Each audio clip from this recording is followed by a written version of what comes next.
नमस्कार। दिन भर की खबरों का हर अपडेट और फॉलोअप लेकर मैं हाजिर हूं आपके साथ वैभव मिश्रा। खबरों की खबर हो या फिर खबरों पर असर, हमारे संवाददाता खबरों के पीछे दौड़ते हैं दिन भर। ग्राउंड जीरो से सीधी खबर बताएंगे हमारे तमाम जनता रिपोर्टर्स। राजस्थान के बाड़मेर से बेहद ही ऐतिहासिक तस्वीर सामने आई है।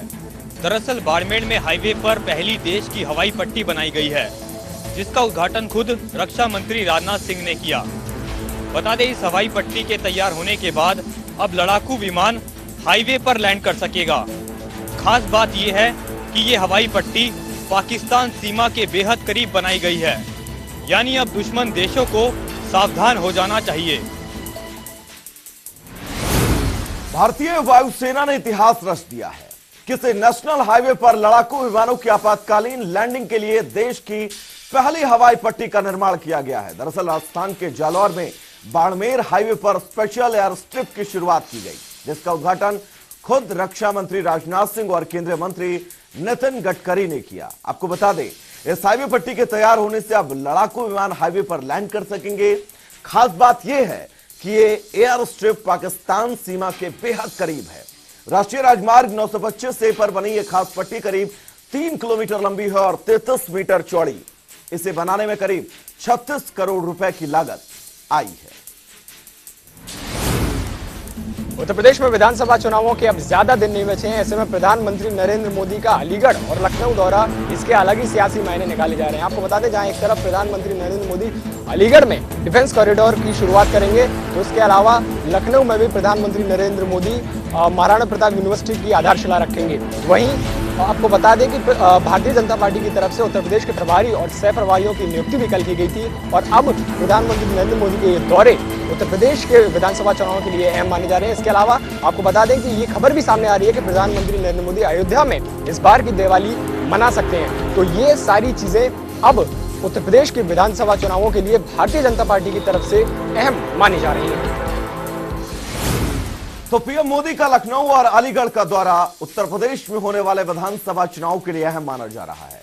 आपको बता दें कि पीएम मोदी अलीगढ़ में डिफेंस कॉरिडोर की शुरुआत करेंगे। इसके अलावा लखनऊ में महाराणा प्रताप यूनिवर्सिटी की शुरुआत भी करेंगे। इसके अलावा बताया यह भी जा रहा है कि पीएम मोदी इस बार अयोध्या में दिवाली मनाएंगे, जिसे देखते हुए कयास ये भी लगाए जा रहे हैं कि पीएम मोदी के दोनों जिलों के दौरे यूपी चुनाव के हिसाब से बहुत अहम है।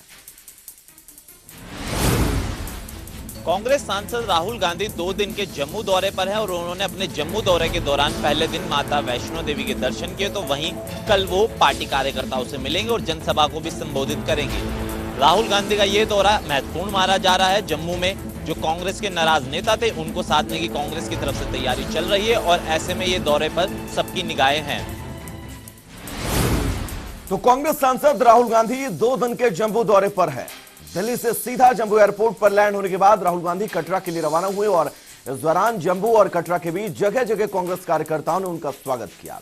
राहुल गांधी ने माता वैष्णो देवी के दर्शन किए, तो वहीं शुक्रवार को राहुल गांधी जम्मू में जनसभा को भी संबोधित करते नजर आएंगे। जम्मू में राहुल गांधी के पहुंचने के बाद राहुल गांधी का जम्मू के में कार्यकर्ताओं और लोगों ने भव्य स्वागत किया। राहुल गांधी की जो यात्रा, जब राहुल गांधी एयरपोर्ट से निकले तो उसके बाद वो जम्मू पहुंचे। जम्मू के बाद वहां से वह सीधा वैष्णो देवी निकल गए हैं और आज माता वैष्णो देवी के दर्शन राहुल गांधी जो है वो करेंगे। जम्मू में राहुल गांधी का जो है भव्य स्वागत किया गया है।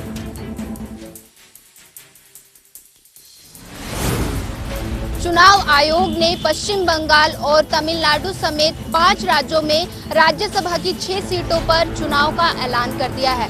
वहीं तमिलनाडु में 2 और आसाम, मध्य प्रदेश, महाराष्ट्र और असम में 1-1 सीट शामिल है। वहीं इन्हीं सब सीटों पर 4 अक्टूबर को चुनाव होंगे और इसी दिन शाम में नतीजे भी आ जाएंगे।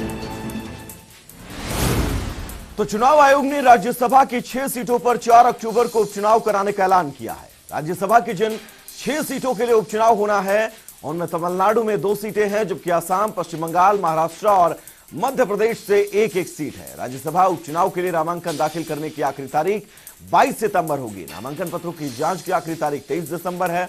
आपको यह भी बता दें कि 27 सितंबर तक नामांकन वापस लिए जा सकेंगे। 4 अक्टूबर को सुबह 9 बजे से 4 बजे तक वोटिंग होगी, जबकि शाम 5 बजे वोटों की गिनती शुरू होने का काम किया जाएगा। असम के जोरहाट में ब्रह्मपुत्र नदी में दो नाव के टकराने से एक भीषण हादसा हो गया, जिसमें एक महिला की मौत हो गई तो वहीं कई लोग लापता हैं। लगातार रेस्क्यू ऑपरेशन जारी है।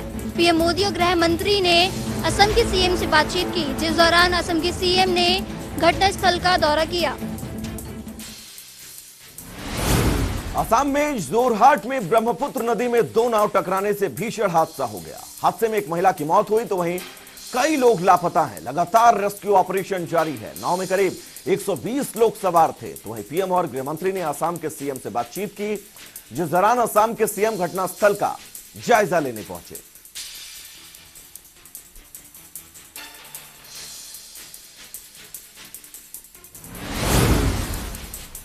की राजधानी अगरतला में जबरदस्त हिंसा का मामला सामने आया है। दरअसल सीपीएम और बीजेपी के कार्यकर्ताओं के बीच झड़प हुई, जिसके बाद बुधवार को काफी ज्यादा गाड़ियों में आग लगाई गई, तोड़फोड़ हुई और सीपीएम के मुख्यालय में भी काफी ज्यादा माहौल खराब दिखाई दिया, जिसका सारा आरोप सीपीएम ने बीजेपी पर लगाया है।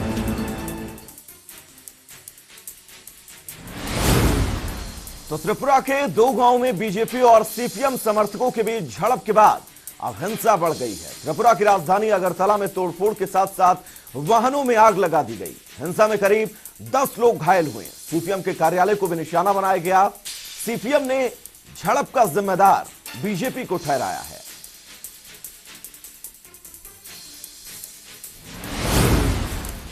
जम्मू कश्मीर के पूर्व मुख्यमंत्री फारूक अब्दुल्ला ने तालिबान की तारीफ की है।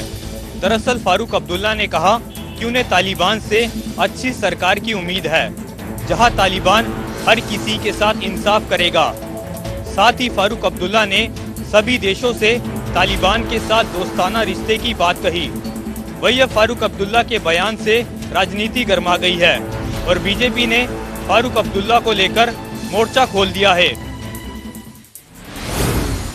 जम्मू कश्मीर के पूर्व मुख्यमंत्री और नेशनल कॉन्फ्रेंस के प्रमुख फारूक अब्दुल्ला ने अफगानिस्तान में बनी तालिबान की सरकार को लेकर बयान दिया। फारूक अब्दुल्ला ने कहा उन्हें उम्मीद है कि तालिबान अफगानिस्तान में अच्छा शासन देगा। श्रीनगर में एक कार्यक्रम में फारूक अब्दुल्ला ने यह कहा कि तालिबान को अफगानिस्तान में इस्लामिक नियमों के आधार पर शासन करना चाहिए। दुनिया के सभी देशों के साथ साथ अच्छे रिश्ते स्थापित करने चाहिए। फारूक अब्दुल्ला ने कहा कि वो उम्मीद करते हैं कि तालिबान हर किसी से इंसाफ करेगा। वहीं फारूक अब्दुल्ला के इस बयान पर अब बीजेपी भड़क गई है। जम्मू कश्मीर के पूर्व डिप्टी सीएम निर्मल सिंह ने फारूक अब्दुल्ला पर हमला बोला है। उधर ही एएसआई प्रेम सिंह ने समाज सेवी के साथ गाली गलौज कर मारा थप्पड़। पूरी घटना की वीडियो पास के खड़े लोगों ने बनाई और सोशल मीडिया पर वायरल कही। वहीं समाज सेवी संस्था के जो मुखी थे उनके समर्थक भारी गिनती में पुलिस स्टेशन के बाहर पहुंचे। आवाजाही रोककर पुलिस के खिलाफ नारेबाजी कर किया गया धरना प्रदर्शन।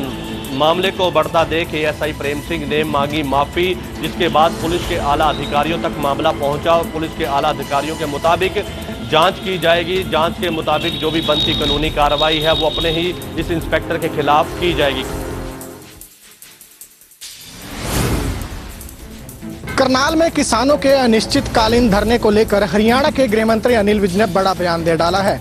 अनिल विज ने इस मामले को लेकर यह स्पष्ट कर दिया है कि पूरे मामले की सरकार निष्पक्ष जांच के लिए तैयार है, लेकिन इस मामले में पहली बार ऐसा हुआ है कि सरकार के किसी मंत्री ने खुलकर इतना बड़ा बयान दिया हो। अनिल विज ने आज मीडिया से बातचीत करते हुए स्पष्ट कहा है कि अगर इस पूरे मामले की जांच की जाती है तो जो तथ्य सामने आएंगे उनके आधार पर कार्रवाई की जाएगी।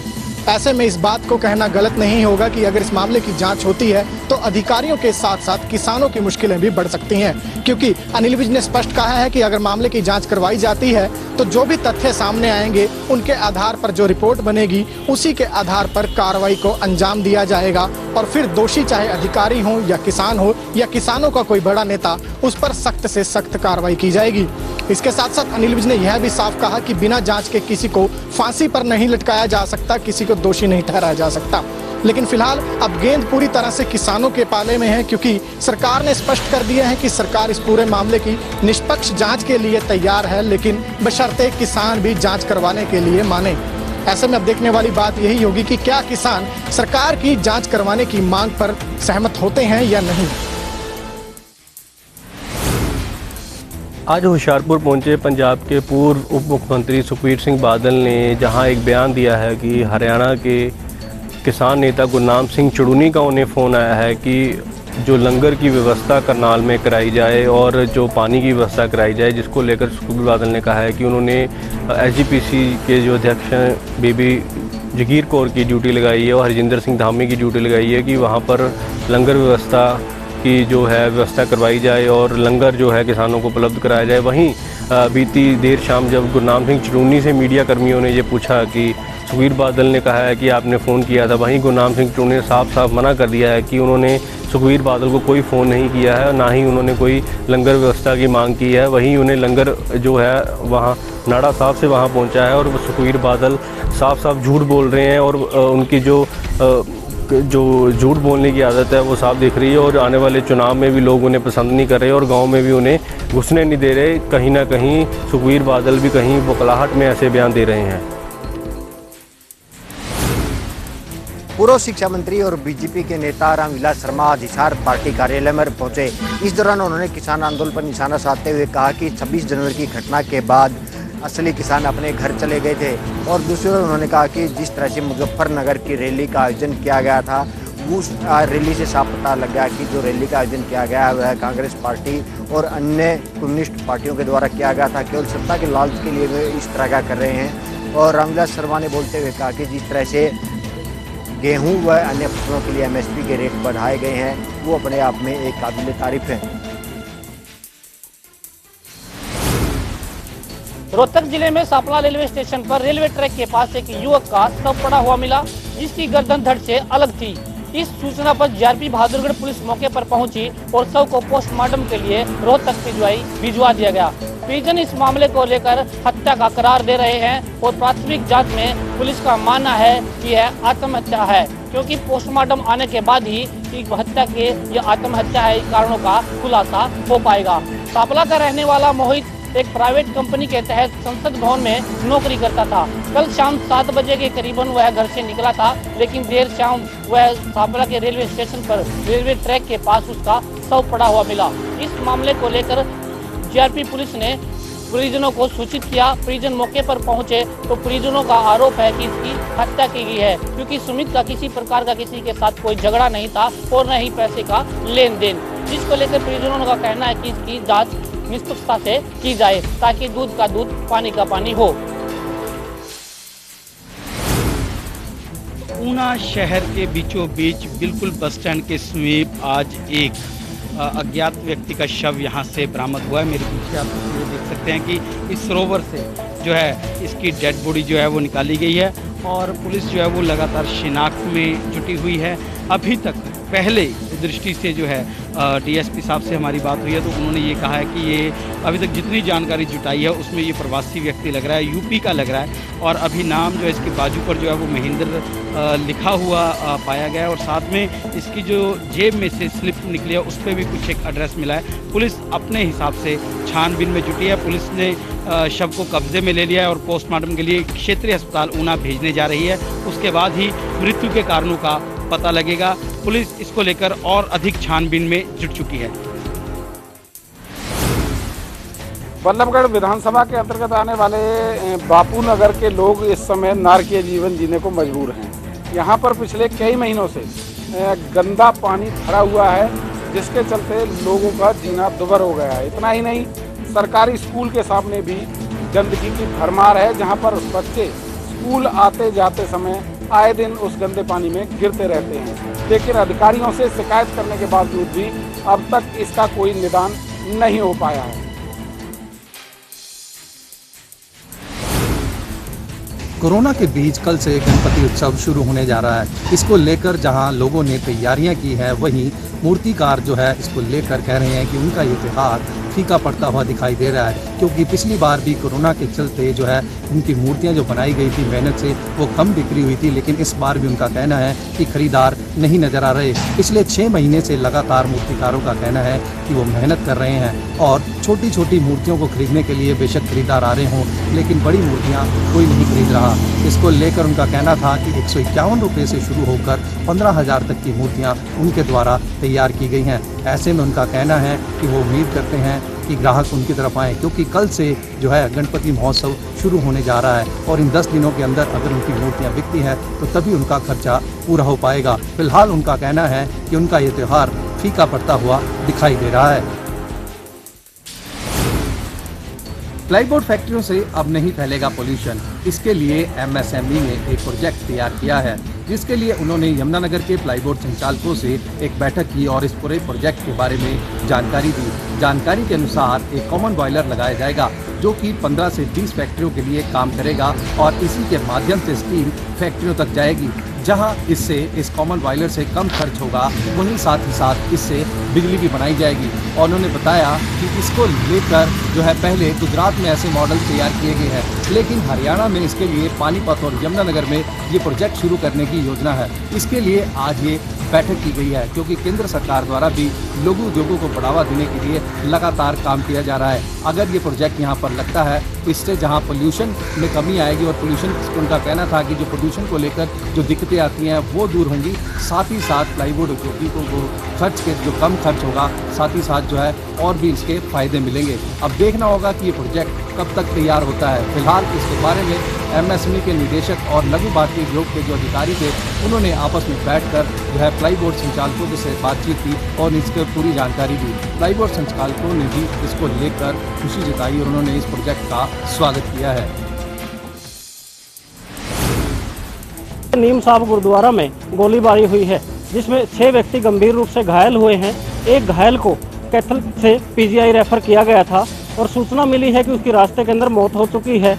मृतक का नाम जोगा सिंह बताया जा रहा है। बता दें कि आज एक संगत चल रही थी, जिसमें ड्राइवर बिट्टू, जो कि गुरुद्वारा के अंदर पहले से ही काम कर रहा है, उसको हटाने की प्रक्रिया चल रही थी। इसी दौरान बिट्टू अपने साथ 20 से 25 लोग साथ में लेके आया था। उन्होंने गोलीबारी शुरू कर दी और गोलीबारी में बिट्टू नाम का शख्स ने लगभग 6 लोगों को घायल कर दिया। बताया जा रहा है कि इस गोलीबारी घटना को अंजाम देने में डेरा गदला के सरपंच प्रतिनिधि साहब सिंह विरक और उनके लड़के कमल विरक का भी हाथ है।